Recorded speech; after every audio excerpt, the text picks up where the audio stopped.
Gràcies per la teva intervenció esplèndida. Bé, escolteu-me una cosa, senyors de la Meridiana. Avui sí que us porto un poema.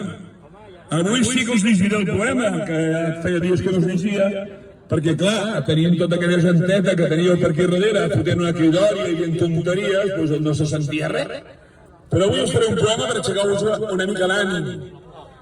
És un poema una mica antic, el vaig escriure ja fa uns quants anys, i el vaig escriure a la presó. Aquest el vaig escriure a la presó, i em sembla que el vaig escriure a Carabanchel, si no me'n recordo malament, que no tinc apuntat, perquè és una còpia. Però bueno, es diu Desolació, però malgrat que fa molts anys que està escrit, me sembla que és molt evident el que està passant en aquests moments. I diu així: per què plores, company? Per una terra aixafada.